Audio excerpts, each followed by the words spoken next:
ಚಿತ್ರದುರ್ಗ ಜಿಲ್ಲೆಯ ಎಲ್ಲ ಪತ್ರಕರ್ತರಿಗೆ ಮತ್ತು ವರದಿಗಾರರಿಗೆ ಸ್ವಾಗತ ಬಯಸ್ತೇನೆ. ಮತ್ತು ಎಲ್ಲಕ್ಕಿಂತ ಮುಂಚೆ ನನ್ನೊಂದು ಮನವಿ ತಮ್ಮೆಲ್ಲರಲ್ಲಿ, ನಮ್ಮ ಈ ಹೋರಾಟಕ್ಕೆ ಬೆಂಬಲ ಕೊಟ್ಟಂತ GS ಮಂಜುನಾಥ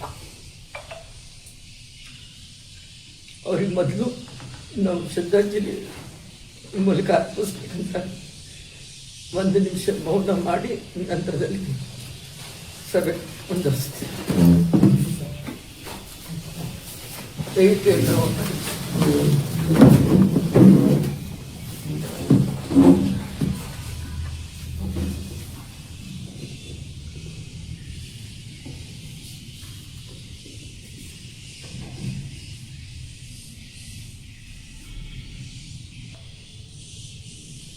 ಓಂ ಶಾಂತಿ ಶಾಂತಿ. ಎಲ್ಲ ಪತ್ರಕರ್ತರಿಗೆ ಮತ್ತು ವರದಿಗಾರರಿಗೆ ಸ್ವಾಗತ ಬಯಸ್ತೇನೆ. ಮತ್ತೆ ಎಲ್ಲಕ್ಕಿಂತ ಮುಂಚೆ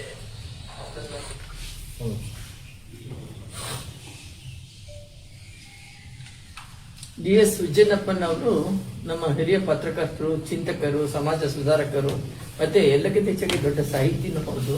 ಟೈಮ್ಸ್ ಆಫ್ ಇಂಡಿಯಾ ವರದಿಗಾರರಾಗಿದ್ದರು.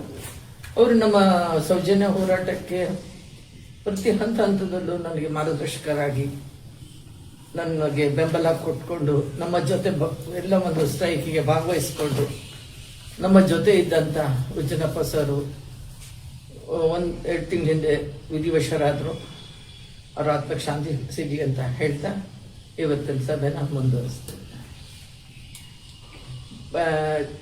ಸೌಜನ್ಯ ಹೋರಾಟಗಾರ ಒಂದಾದಂಥ ನಮ್ಮ ಎಲ್ಲ ಹೋರಾಟಕ್ಕೆ ಮುಂಚೂಣಿಯಲ್ಲಿರುವಂಥ ನಮ್ಮ ಹಿರಿಯರಾದಂಥ ನಮ್ಮ ಮಹೇಶಣ್ಣ ಅವ್ರಿಗೆ ನಾನು ಈ ಮೂಲಕ ಅವರ ಅನುಪಸ್ಥಿತಿಯಲ್ಲಿ ಅವ್ರಿಗೆ ನಮಸ್ಕರಿಸುತ್ತಾ, ಮತ್ತೆ ಈ ಒಂದು ಹೋರಾಟದಲ್ಲಿ ತಮ್ಮನ್ನೇ ತಾವು ತೊಡಗಿಸ್ಕೊಂಡು ಹೋರಾಟಕ್ಕೆ ಕಾನೂನುಬದ್ಧವಾಗಿ ಯಾವ ರೀತಿ ತಗೊಂಡು ಹೋಗ್ಬೇಕು ಅನ್ನೋ ರೀತಿಯಲ್ಲಿ ತಮ್ಮನ್ನೇ ತಾವು ಸಮರ್ಪಿಸಿಕೊಳ್ಳುವಂತ ಗಿರೀಶ್ ಮಟ್ಟಣ್ಣವರ್ ಸರ್ ಇದ್ದಾರೆ, ಅವ್ರಿಗೆ ಸ್ವಾಗತ ಬಯಸ್ತೇನೆ.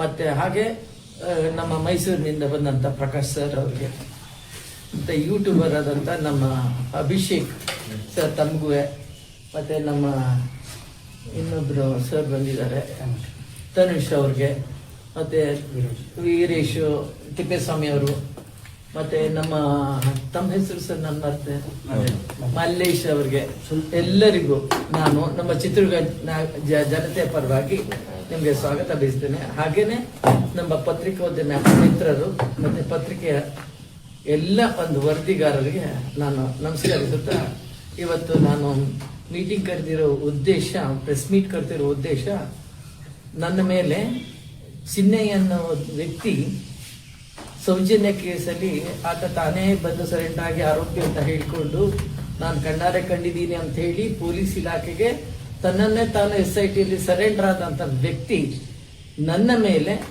ಆರೋಪ ಮಾಡಿ 200 ಕೋಟಿ ಹಗರಣ ನಾನು ಫಂಡಿಂಗ್ ಮಾಡಿದ್ದೀನಿ ಅಂತ ಹೇಳಿ, ಅದು ಯಾರು 5 ಜನರ ಮೇಲೆ ಆರೋಪ ಮಾಡಿದ್ದು. ಮೊದಲನೇದಾಗಿ ಮಹೇಶಣ್ಣ, ಗಿರೀಶ್ ಮಟ್ಟಣ್ಣನವರ್, ಮತ್ತೆ ಜಯಂತ್ ಟಿ ಹಾಗೂ ವಿಠಲ್ ಗೌಡ, ದನ್ನ ಪ್ರಕಾಶ್ ರೈ, ರಮಾನಾಗರಾಜ್. ನಾನು ಇಲ್ಲಿ ಧರ್ಮಸ್ಥಳದ ಒಂದು ಸಂಘದ ಒಂದು ಕೆಲಸಕ್ಕೆ ನಾನು ಮಾಡಿದ್ದ ಕೆಲಸಕ್ಕೆ ಇವರೆಲ್ಲ ಬಿಟ್ರು, ಎಲ್ಲ 5 ಜನರನ್ನ ಟಾರ್ಗೆಟ್ ಮಾಡಿಕೊಂಡು ಏನು ಇಲ್ಲ ಸುಖ ಸುಮ್ಮನೆ ಅವರು ತಮ್ಮ ಒಂದು ಬೇಳೆಕಾಳು ಬೇಯಿಸ್ಕೊಳ್ಳಿಕ್ಕೆ ಯಾರ್ಯಾರು ಹೋರಾಟಗಾರರಿದ್ದಾರೆ ಎಲ್ಲರ ಮೇಲೆ ಒಂದು ಅಲಿಗೇಷನ್ ಮಾಡೋದು, ಇದು ಮಾಡಕೊಂಡು ಬಂದ್ರು. ಅದೇ ರೀತಿ 5 ಜನದ ಮೇಲೆ ಅಲಿಗೇಷನ್ ಮಾಡಿ ನಾನು ನನ್ನ ಒಂದು ಅಕೌಂಟ್ ಇಂದ ಏನು ಅವರ ಹೆಂಡತಿ ಅಕೌಂಟ್ಗೆ ದುಡ್ಡು ಹಾಕಿದ್ದೀನಿ ಅಂತ ಹೇಳಿ ಆರೋಪ ಮಾಡಿದ್ರು. ಅದು ಮಾಧ್ಯಮದಲ್ಲೆಲ್ಲ ಬಂತು. ಅದು ನನಗೆ ಖೇದ ಆಯ್ತು. ಯಾಕಂದ್ರೆ 200 ಕೋಟಿಗೆ ಎಷ್ಟು ಸೊನ್ನೆ ಅಂತ ಗೊತ್ತಿಲ್ಲದವಳು ನಾನು ಹೋರಾಟ ಅಷ್ಟೇ ಹೊರತು ಕಾನೂನುಬದ್ಧವಾಗಿ ಇಲಾಖೆ ಜೊತೆ ನಾನು ಇಷ್ಟು ವರ್ಷ ಕೆಲಸ ಮಾಡ್ಕೊಂಡು ಬಂದಿದ್ದೀನಿ.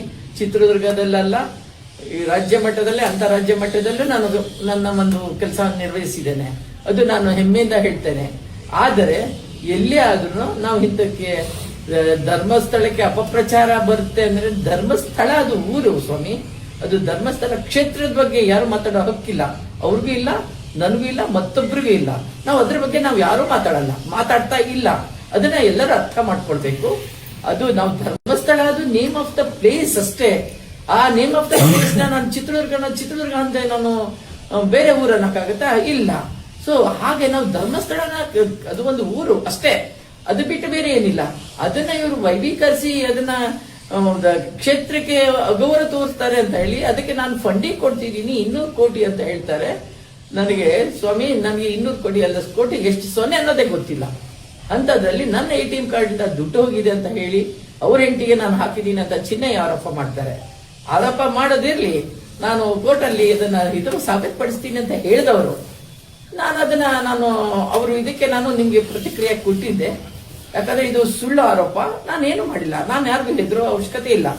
ನಾನು ಸರಿ ಇದ್ದಾಗ ನಾನು ಇನ್ನೊಬ್ರಿಗೆ ಹೆದರೋ ಅವಶ್ಯಕತೆ ಇಲ್ಲ. ಆಮೇಲೆ ಇದು ಆಗ್ಲಿಕ್ಕೆ ಇನ್ನೂ ಒಂದು ಮುಖ್ಯ ಕಾರಣ ಏನಂದ್ರೆ SKRDP ಇದು ನಾನು ನಿರಂತರವಾಗಿ ನಾನು ಹೋರಾಟ ಮಾಡ್ತಾ ಇದ್ದೀನಿ. ಅದು ಯಾಕೆ ಅಂದ್ರೆ ಅದು ಅವರು against the RBI rules and regulations they are going. ಆಮೇಲೆ ನಮ್ಮ ಹೆಣ್ಣು ಮಕ್ಕಳನ್ನ ಬೀದಿಗೆ ತಂದು ಗ್ರಾಮಾಭಿವೃದ್ಧಿ ಸಂಘ ಅಂತ ಹೇಳಿ ಮಾಡಿ, ಆ ಗ್ರಾಮಾಭಿವೃದ್ಧಿ ಸಂಘದಿಂದ ನಮ್ಮ ಹೆಣ್ಮಕ್ಳು ಬೀದಿಗೆ ಬಂದಿದ್ದಾರೆ.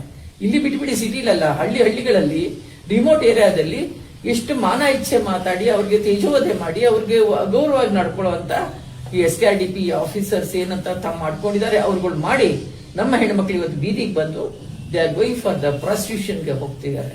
ಅದು ಒಂದು ನಮ್ಗೆ ಕಳವಳ. ಯಾಕಂದ್ರೆ ಒಂದು ಹೆಣ್ಣು ತನ್ನದೇ ಒಂದು ಮರ್ಯಾದೆ ಬದುಕು ಜೀವನ ಮಾಡುವಂತ ಮಹಿಳೆಯರು ಇವತ್ತು ಈ ಮಟ್ಟಕ್ಕೆ ಹೋಗ್ತಾರೆ ಅಂದ್ರೆ ಅಸಹಾಯಕತೆ. Economically they are backward, economically they are helpless. ಅದೆಲ್ಲವನ್ನು ಉಪಯೋಗ ತಗೊಂಡು ಇವ್ರುಗಳು ಈ ರೀತಿ ಮಾಡಿದ್ರೆ ಸಾಲ ಅವ್ರು ಕೇಳಲ್ಲ, ಇವರೇ ಹೋಗಿ ಕೊಡ್ತಾರೆ. ಕೊಟ್ಟ ಮೇಲೆ ಆ ಸಾಲನ ಹೇಗೆ ರಿಕವರ್ ಮಾಡಬೇಕು? Through bank only they have to know. ಸಾಲ ಕೊಡ್ಬೇಕಾದ್ರೆ ಬ್ಯಾಂಕಿಂದ ಕೊಡ್ತಾರೆ, ರಿಕವರಿ ಮಾಡ್ಬೇಕಾದ್ರೆ ದಿಲ್ ಗೋ ಪರ್ಸನಲಿ. ನಾನು ಹೇಳೋದು, ನಾವು ಲೋನ್ ತಗೋತೀವಿ ಎಲ್ಲ ಬ್ಯಾಂಕ್ ಅಲ್ಲಿ, ಅದೇ ನಾವೇ ಹೋಗಿ ಕಟ್ತೀವಿ, ಯಾರು ಬ್ಯಾಂಕ್ನವ್ರು ಬರಲ್ಲ. Why this SKRDP? ಯಾಕೆ ನಾವು ಕ್ವಶನ್ ಮಾಡಬಾರ್ದಾ? ನಾವು ಕ್ವಶನ್ ಮಾಡಿದ್ರೆ ಅವರು ನಮ್ಮ ಮೇಲೆ ಇಲ್ಲಿ ಹಿರಿಯೂರಿನಲ್ಲಿ ಒಂದು FIR ಮಾಡಿಸಿದೀನಿ. ಮತ್ತೆ ಅನ್ಯಾಯಕ್ಕೊಳಗಾದಂತ ಒಬ್ಬ ಮಹಿಳೆಗೆ ನಾನು ನ್ಯಾಯ ಕೊಡಿಸ್ಲಿಕ್ಕೆ ಅಂತ ದಾವಣಗೆರೆ ಹೋದ್ರೆ ನನ್ನ ಮೇಲೆ ಅಟ್ಯಾಕ್ ಮಾಡ್ತಾರೆ. ಎಷ್ಟು ಜನ ರೀ? 50 ಜನ ಅಟ್ಯಾಕ್ ಮಾಡ್ತಾರೆ. ಏನ್ರಿ ಕಾನೂನಲ್ಲಿ ಇವ್ರಿಗಷ್ಟೇ ರೈಟ್ಸ್, ನಮ್ಗೆ ಇಲ್ವಾ? ನಮ್ಮೊಬ್ಬ ಹೆಣ್ಮಗಳು, ಅದು ವಿಧವಾ ಹೆಣ್ಮಗಳು, ಅಸಹಾಯಕ ಮಹಿಳೆ, ಆಕೆ ತನ್ನ 20 ವರ್ಷದಿಂದ ಕಟ್ಟಿದ್ದ ಒಂದು ಉಳಿತಾಯದ ಹಣ ಎಷ್ಟು ಅಂತ ಕೇಳಿದ್ರೆ ತಪ್ಪ? ಅದನ್ನ ನಾವು ಕೇಳಿಕ್ ಹೋದ್ರೆ ನನ್ನ ಮೇಲೆ ಜೈಂಟಿ ಅವ್ರ ಮೇಲೆ ಅಟ್ಯಾಕ್ ಮಾಡಿಸಿದ್ರು. ನಾನು ಅಲ್ಲಿ ಒಂದು FIR ಮಾಡಿಸಿದ್ದೀನಿ. ಅದನ್ನ ಮೊನ್ನೆ ಏನ್ ಮಾಡ್ತಾರೆ, ಒಂದೂವರೆ ತಿಂಗಳ ಹಿಂದೆ ಅದನ್ನ B ರಿಪೋರ್ಟ್ ಹಾಕ್ತಾರೆ ಸರ್ಕಲ್ ಇನ್ಸ್ಪೆಕ್ಟರ್. ನಾನು ಕೇಳಿದೆ, ಐ ಆಮ್ ದ ವಿಟ್ನೆಸ್, ನಾನೇ ವಿಕ್ಟಿಮ್, ನನ್ನ ಜೊತೆ 3 ಜನ ವಿಟ್ನೆಸ್ ಇದ್ದಾರೆ, ಯಾರ್ದು ಏನೂ ತಗೊಳ್ದೆ how come you will close it? ಇದು ಚಾರ್ಜ್ ಶೀಟ್ ಮಾಡಿದೆ, FIR ಇದನ್ನ ಕ್ಲೋಸ್ ಮಾಡ್ತಾರೆ, ಹೇಳ್ತಾರೆ ಕೋರ್ಟ್ ಅಲ್ಲಿ ಚಾಲೆಂಜ್ ಮಾಡಿ ಅಂತ. ಕೊನೆಗೆ I brought notice to the IG and SP. ಅವ್ರಿಗೆ ತಂದು ಇದನ್ನ ಮತ್ತೆ ಓಪನ್ ಮಾಡಿಸಿ ಚಾರ್ಜ್ ಶೀಟ್ಗೆ ರೆಡಿ ಮಾಡ್ತಾ ಇದ್ದೀನಿ. ಇದೆಲ್ಲ ಒಂದು ಏನಿದೆ, ಕಾನೂನುಬದ್ಧವಾಗಿ ನಾವು ಹೋರಾಟ ಮಾಡ್ತಿದ್ದಾಗ ಇದನ್ನ ಅಸಹಿಸದ ಆ ಜನ ನನ್ನನ್ನ ಒಂದು ಇದರಿಂದ ಬಗ್ಗ ಬಡಿಬೇಕು ಅನ್ನೋ ದುರುದ್ದೇಶದಿಂದ ಈ ಚಿನ್ನ ಹಿಂಗೆ ಹೇಳಿ ಇವೆಲ್ಲ ಹುನ್ನಾರ ಮಾಡಿದ್ದಾರೆ. ನಾನು ಈಗೂ ಹೇಳ್ತೀನಿ, ಅದನ್ನ ನಾನು ಚಾಲೆಂಜ್ ಮಾಡ್ತೀನಿ ಅಂತ ತಮ್ಮ ಮುಂದೆ ಅವತ್ತೇ ಹೇಳಿದ್ದೆ. ಚಾಲೆಂಜ್ ಮಾಡಿದ್ವಿ, ಮಾನ್ಯ ಹೈಕೋರ್ಟ್ ನಮ್ಮ ಒಂದು ಅರ್ಜಿನ, ಆಮೇಲೆ ಅಲ್ಲಿ ನೋಡಿ ಎಲ್ಲರದ್ದು ಹೆಸರು ತಗೊಳ್ತಾರೆ, ರಾಮಾ ನಾಗರಾಜ್ ಹೆಸರು ಬಿಡ್ತಾರೆ. ಯಾಕೆ ತಗೊಳ್ಳಿಲ್ಲ ರಾಮಾ ನಾಗರಾಜ್ ಹೆಸರು? ನಾನು ಅದಕ್ಕೆ ಹೈಕೋರ್ಟ್ಗೆ ನನ್ನ ಒಂದು ಪಾರ್ಟಿ ಮಾಡಿ all of sudden Rama Nagaraj ಬರ್ತೀನಿ. ಎಲ್ಲಿಂದ ಬರ್ತಾಳೆ? ಏನಕ್ಕೆ ಬರ್ತೀವಿ? ಏನಕ್ಕೆ? ಏನು ಲಿಂಕ್ ಇದೆ? ಏನೂ ಇಲ್ಲ. ಕೊನೆಗೆ ಅದನ್ನ ನನಗೆ ಉಚ್ಚ ನ್ಯಾಯಾಲಯ, ಘನವತ್ತ ನ್ಯಾಯಾಲಯ ನ್ಯಾಯಾಧೀಶರು ನನಗೆ ನ್ಯಾಯ ಕೊಡಿಸಿದ್ರು. ನಮ್ಮ 5 ಜನಕ್ಕೆ ಆರೋಪ ಮುಕ್ತರಂತ ಹೇಳಿದ್ರು. ಏನು ಆರೋಪ ಮಾಡಿದ್ರು ಅದು ನಮ್ಗೆ ಏನೂ ಆಗ್ಲಿಲ್ಲ. ನಮ್ಗೆ ಕಾನ್ಫಿಡೆನ್ಸ್ ಇತ್ತು, ಯಾಕಂದ್ರೆ ನಾವು ಯಾರಿಗೂ ಹೆದರಬೇಕಾಗಿಲ್ಲ. ನಾವು ಕ್ಲೀನ್ ಆಗಿದ್ದಾಗ, ನಾವು within the frame of law ನಾವು ಕೆಲಸ ಮಾಡ್ತಿರ್ಬೇಕಾದ್ರೆ we never care anybody, we respect, we go our head to law of our Indian constitution ಪ್ರಕಾರ. ಹಾಗಿರ್ಬೇಕಾದ್ರೆ ಇವ್ರು ಏನ್ ಮಾಡ್ತಾರೆ, ಎಲ್ಲಿ ಆದ್ರೂ ಡೈವರ್ಟ್ ಮಾಡ್ಬೇಕು. ಅದು ಯಾವ್ದು ನಮ್ಮ ಸೌಜನ್ಯ ಕೇಸಲ್ಲಿ 74 ಜನ ಅಲ್ಲ ಸರ್, 74 ಜನ ಮತ್ತೆ ಕುಸುಮಾವತಿ ಅವರು PL ಹಾಕೊಂಡಿರ್ತಾರೆ, ಪಬ್ಲಿಕ್ ಲಿಟಿಗೇಷನ್ ಅಂತ. ಅದು ಕೇಸ್ನ ಕಾನ್ಸಂಟ್ರೇಷನ್, ಜನರ ಕಾನ್ಸಂಟ್ರೇಷನ್ ಡೈವರ್ಟ್ ಮಾಡಲಿಕ್ಕೆ they did all this game. ಆಮೇಲೆ ಜನತೆಗೆ, ರಾಜ್ಯದ ಜನತೆಗೆ ಅಲ್ಲ, ದೇಶದ ಜನತೆಗೆ ಇದನ್ನ ರಾಂಗ್ ಇನ್ಫಾರ್ಮೇಶನ್ ಕೊಡ್ಲಿಕ್ಕೆ. ನಾನು ಹೇಳುದು, ಸ್ವಾಮಿ ನೀವು ಬನ್ನಿ, ನಾನು ಅವತ್ತು ಹೇಳಿದ್ದೀನಿ ಧರ್ಮಸ್ಥಳಕ್ಕೆ ನಾನು ಬರ್ತೀನಿ, ಅವ್ರು ಬರ್ಲಿ, ನಿಂತ್ಕೊಳ್ಳಿ, ನಾನು ಆಣೆ ಮಾಡ್ತೀನಿ, ನನ್ನಿಂದ ಏನು ತಪ್ಪಾಗಿಲ್ಲ ಅಂತ. ಅವರು ನಾವು ಏನು ತಪ್ಪಾಗಿಲ್ಲ ಅಂತ ಅವರು ಆಣೆ ಮಾಡಿ. I will challenge it. ನಾವು also I will challenge in future also I will challenge. ನಾವೆಲ್ಲ ಟೀಮು ಸೌಜನ್ಯ ಹೋರಾಟಗಾರರು. ನಾವ್ ಯಾವತ್ತು ತಪ್ಪು ಮಾಡಿಲ್ಲ, ತಪ್ಪು ಮಾಡಲಿಲ್ಲ, ತಪ್ಪು ಮಾಡೋದನ್ನ ಬಿಡೋದಿಲ್ಲ. Will fight against that. ಈಗ ಉಚ್ಚ ನ್ಯಾಯಾಲಯಕ್ಕೆ ನಾನು ಅಭಿನಂದನೆ ಸಲ್ಲಿಸ್ತೇನೆ. ಹಾಗೇನೆ ಆ ಒಂದು ನನ್ನ ಕೇಸನ್ನ ಇಷ್ಟರ ಮಟ್ಟಿಗೆ, ನನ್ನ ಕೇಸ್ ಅನ್ನೋದಕ್ಕಿಂತ ನನಗೆ ಹರ್ಟ್ ಆಗಿದ್ದು, ನಾನು ಇಂಡಿವಿಜುವಲ್ ಆಗಿ ಹೇಳ್ತೀನಿ, ನನ್ಗೆ ಮುಟ್ಕೊಂಡ್ರೆ ನಾನ್ ಮಾತ್ರ ಯಾರನ್ನು ಬಿಡಲ್ಲ. ಅಂದ್ರೆ ನನ್ನ ವಿಷಯಕ್ಕೆ ಬಂದ್ರಲ್ಲ, ನಾನೊಬ್ಬ ನ್ಯಾಯಾಧೀಶ ಮಗಳು, ನಮ್ಮ ಮೈಯ ಎಲ್ಲರ ರಕ್ತ ಹರಿತಿದೆ ಅಂದ್ರೆ ನಂದು ಜುಡಿಷಿಯಲ್ ಬ್ಲಡ್ ಹರಿತಿದೆ. I will say with proud. ಯಾಕಂದ್ರೆ ನಮ್ಗೆ ನ್ಯಾಯ ಬಿಟ್ರೆ ನಮ್ಗೆ ಏನು ಕಲ್ಸಿಲ್ಲ ನಮ್ಮ ತಂದೆಯವರು, ನಮ್ಗೆ ಸಂಸ್ಕಾರ, ನನ್ನ ಗಂಡನ ಮನೆಯವರು ನಮ್ಗೆ ಅದು ಕಲ್ಸಿಲ್ಲ. ಅದು ಈಗ ಆಲ್ ಆಫ್ ಸಡನ್ ಹಿಂಗೆ ಹೇಳಿಬಿಟ್ರಲ್ಲ, ಎಷ್ಟು ಬೇಜಾರಾಗತ್ತೆ. ಒಂದು ಹೆಣ್ಣು, ಒಂದು ಹೋರಾಟ ಮಾಡುವಂತ ಹೆಣ್ಣು ಹಿಂದಕ್ಕೆ ಸರಿಬೇಕು ಅಂತ. ಸ್ವಾಮಿ, ನೀವ್ ಏನೇ ಮಾಡಿದ್ರು ಹೆಣ್ಣು ಮಕ್ಕಳು ಹೋರಾಟ ಕೀಳಿದ್ರು ಅಂದ್ರೆ ಅವ್ರ ಮೈಂಡ್ ಸೆಟ್ ಇತ್ತು ಅಂದ್ರೆ, ಹಾನೆಸ್ಟ್ ಆಗಿದೆ ಅಂದ್ರೆ, ವಿಲ್ ಫೈಟ್ ಇಲ್ಲ ಒಂದ್ ಡೆತ್. ನಮ್ಮ ಡೆತ್ ಆದ್ರೂ ಸರಿಯಾಗಿಲ್ಲ, will fight for the justice and especially for Sowjanya ಜಸ್ಟಿಸ್ಗೆ ನಾವು ಹೋರಾಟ ಮಾಡೇ ಮಾಡ್ತೀವಿ. ಆಮೇಲೆ ಇದಕ್ಕೆ ಎಲ್ಲಾ ಸಹಕರಿಸಿದ ಮೊದಲ I should special thanks to our Brinda Grover who has, ಅವರು ನನಗೆ ಸುಪ್ರೀಂ ಕೋರ್ಟ್ ಅಡ್ವೊಕೇಟ್ ದೆಹಲಿಯಿಂದ ನನಗೆ ವಾದ ಮಂಡಿಸಿದ್ರು ಉಚ್ಚ ನ್ಯಾಯಾಲಯದಲ್ಲಿ. First special thank to our madam. And ಎಲ್ಲಕ್ಕಿಂತ ಹೆಚ್ಚಾಗಿ ನಮ್ Dhananjay sir, sir is also supreme court advocate. And our team, ನಮ್ಮ Ananya Gowda and all other advocates, ಆಮೇಲೆ ನಮ್ಮ Balan sir, every one they stood with us.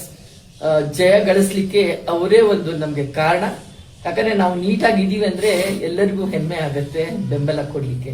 ನಾವು ತಪ್ಪು ಮಾಡಿದ್ರೆ ನಾವು ಸಹಿತ ಯಾರಿಗೂ ಬೆಂಬಲ ಕೊಡಲ್ಲ. ಇದು ಜನತೆಗೆ ಗೊತ್ತಾಗ್ಲಿ ಅಂತ ಇವತ್ತು ನಾನು ಪ್ರೆಸ್ ಮೀಟ್ ಕರೆದಿದ್ದೀನಿ.